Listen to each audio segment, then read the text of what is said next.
Good Saturday morning, everyone. Well, today's all about bulk, bulk, bulk. In other words, get this fence done. Don't worry about all the final welding. That can happen later. Bulk, bulk, bulk. Our recycling composting pit there. Ma's already put a couple of bamboos and got something growing out of the compost pit.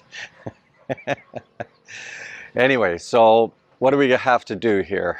Let me just give you little snippets before we get this day started.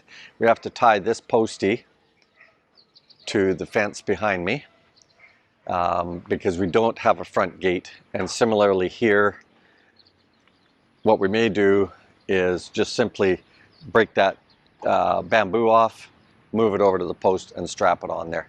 Just a level of security for the house side. Okay, let's get this day started.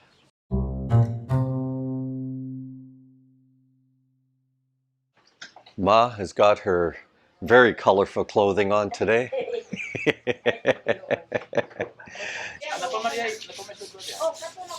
Lynn's getting everybody ready to go. Joseph is off to weld, and I will slip in. Victor is going to, and Emok will finish the dirty kitchen area here. Not to worry about this section, guys. We are going to tile that above the dirty kitchen so it's easier to wash. The inside's all finished on its painting, and Michael will put the covers on. Oh, he's got the covers on. No, he's got some of the covers on for the electrical. The light is in the house? No, I saw it. It was underneath something. Okay. Yeah.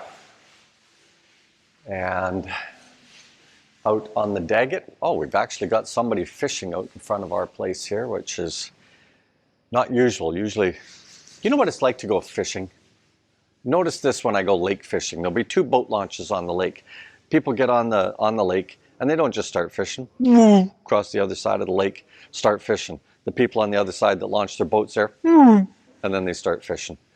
It's weird.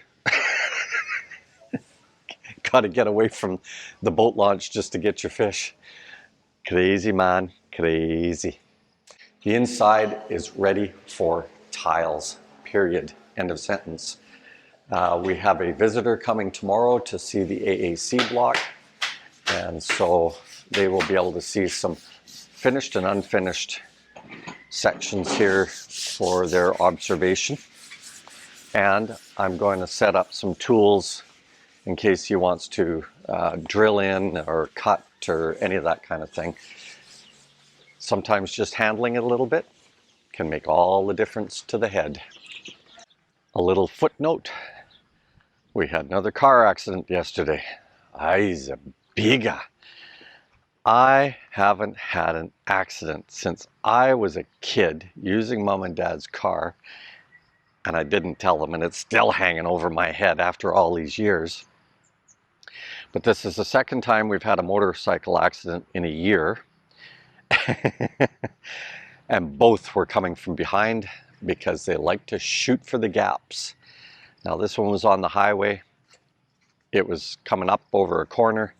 I put my blinker on, blinky, blinky, blinky. Have to slow down, 4 to 6 blinks before it goes around the corner. Start to turn the corner, and bam! He hits the side of the car. From what I understand from Lynn, he was arguing to say that I started my turn late, even though I had my blinker on, because everybody blinks nonstop here. They're blinking just so that people will slow down. There, all sorts of different reasons for blinking. But anyway, what they do here, guys, is they don't arc for the corner. Okay, they literally, as soon as they see the corner, they start cutting across the highway at about a 10-degree angle for like a kilometer. And that's how they turn the corners. And it causes massive congestion on the corners because all of a sudden it just turns into this zoo. Anyway, he had a little argument to say that I started my turn too late. Anyway, at the end of the day, it appears that what he was worried about is that because he hit me from behind, right? Hit me on the on the door panel. but you know, he was running from behind and hit me. I think he was more worried about us insisting that he pay for it, and I was just saying, are you hurt? No. You okay with your bike? Because I've got some damage too. Yes. I'm out of here. The longer you hang around, guys, the worse it gets. Okay? First, you don't want a police guy to show up. You don't. You don't. And second off, it didn't take but 2 minutes in an extremely rural area to have about 15 people all standing there. And I will tell you, the Filipinos will start, regardless of the situation, they will start defending the other Filipinos. It's just how it is. Okay? Doesn't matter what the argument is, doesn't matter the discussion. It's just how it is. We ordered 100 hollow blocks yesterday. Hi. Anyway, what they've done is they brought X number here, X number there, and they know how many they need, and they're rocking and rolling. And I need about 10. I'll be generous and say 15. And can you see that pile? Why did we order 100 of these things? Biga. Ma on the agrarian property has a fish pond. So we could use those, because you see we've even got extra hollow block here, guys. We might just put those hollow blocks around the top of the septic tank and then put a rubber dam. You can buy them here for fish ponds. And then the hollow block can act as the edges. And then she can secure the rim with more hollow block, but then be able to feed the fish. And these chickens are going crazy. They just got fed. The other day, we gave away 1 chicken to each of the guys. They were all taken by the fact that they're fighting cocks, which kind of blew me away, because when they chose their chicken, they chose hens. But then Lynn said, no, that's on purpose. They want to be able to breed and then incubate and get more of those potential cocks out of that brood. Do I have that right? Brood? Is a group of chickens called a brood? I don't know. I want to dive into the currency pairs, but just as a quick reminder that where your currency pair shows, right before it is the threshold. I do not call it the average because yes, it is an average. However, can you ride through the average? I'm going to give you a 2-year chart here of the Euro US. And with that, you can see the trend that's been happening. And then the 2-year US to peso. And you'll see that that trend there in the last 2 years, what your high and low was. So can you ride through these 6-month periods where it could be well below the threshold? And that's the key that I keep messaging over and over and over again. Please, guys, get some savings going, if for no other reason than to have a health budget or an emergency budget. And part of that health budget may be going back home, okay? For those of us who have healthcare back in our native countries.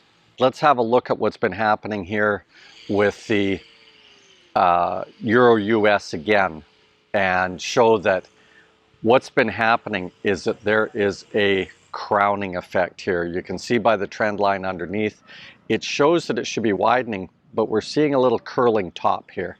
And so now we've got our trend lines on the top, and what is that doing? And that secondary green one is showing that maybe this is softening. However, if you look at the the peso to the US dollar and all other currencies, it's a good sign for the Philippines right now, guys, when it comes to things like inflation. Gas prices have been very consistent. Sure, there's been some up and down, but that happens everywhere. But it's been very consistent here. And I will caution you against thinking too heavily about gas prices on how they move here and other major items. always keep in mind how much, when that peso moves, how much does that peso move mean in your native country? So you can have some perspective. I was talking to a guy the other day and he went, wow, look at how much it went up. And I said, but translate it to the dollar. Doesn't that happen in your native country?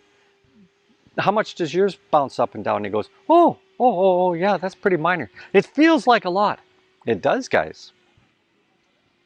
Because $25 Canadian is 1,000 pesos. That's a big number, right? $20 US. It's 1,000 pesos. We're working with these big numbers and it's not easy. And this is why I'm always in the habit. I constantly translate that 40 to 1 or 50 to 1 ratio in my head when I'm looking at stuff to make sure that I don't get off track and start thinking that the Philippines is running away with its inflation. We've not seen any price difference in rent. The condos that we rent and sublet in Angeles haven't moved. You know what I mean? Like it's just very, very level and stagnant. Yes, food prices tried to peak for a while, but you know, after you go through, you know, sort of one little sardine season and then you go through the tuna season, as you go through these things, the consumer ends up pulling the price down, and competition between fishermen, etc., pulls the prices down. But the main point right now is there may be a crowning effect happening right now with the Euro US, and that's okay because that meant that the Euro strengthened. It had confidence going into the winter because of the programs that the Germans did, and that resonated through to the US dollar. And the US dollar is only returning back down to that higher norm, okay? The lower norm is around 47, the higher norm is around 53. And so all it's doing is recoiling to that norm as the whole planet resets itself. Sorry guys, the guy's cut me off with some grinding. But I guess just to point out that, you know, we all went through that 19% mortgage rates in the 1980s, early 1980s. So it's not like we haven't seen inflation before, right? So, you know, everything wants to go up. Everybody wants to make more profit. Everything keeps going up. And of course, it's always the middleman that gets caught. But why are we moving to the Philippines? We're moving here to have a new adventure. Some things like inflation, they're just going to keep happening. Okay, stay tuned for This Old Carcass. We're heading to Cebu.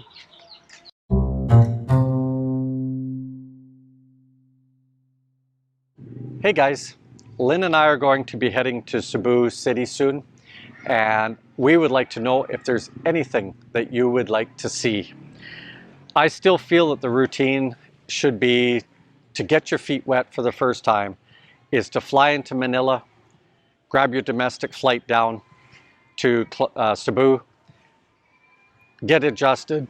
We will show you Red Planet on this trip for sure. We will show you Ayala Mall and SM Mall, kind of the starting meeting places, okay? And then in a couple of weeks, hopefully, I hope so, that we will be going up to Angeles Clark and we will show you that routine as well. Now, of course, if you're flying in from the Middle East, you're going to be landing, more than likely, you're going to land in Angeles and you could just reverse this whole thing. I still think that that's the best routine, guys. Say 7 days in each location. That'll get your feet wet. One is a city that's more metropolitan and that sort of thing. The other area hasn't got as much metropolitan to it, but it does have the bar hopping scene that a lot of guys tend to like. And if you're wanting to do that routine of the bar hopping, I still think you should do it after Cebu. You're going to be a lot more spry by then. Anyway, let us know if there's anything you want to see in Cebu, and we will do our best to show it to you virtually. Boys are tuning up the gate here. We got a piece of mesh across there and the hollow block is in place. Guys are mixing up another batch of mortar for finishing. The front fence is done all the way to the front. We've got extra hollow block. We will figure that out. What we might do, guys, is the man door that's going to be up at the front there. We might concrete that on Monday. And so we may adjust Rosindo here fairly quickly.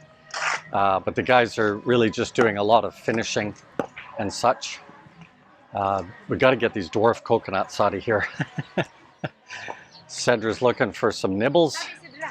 We will be pouring a slab here on Monday and keep going on the finishing all the way down here. I feel like Gandalf, guys. Later, Gators.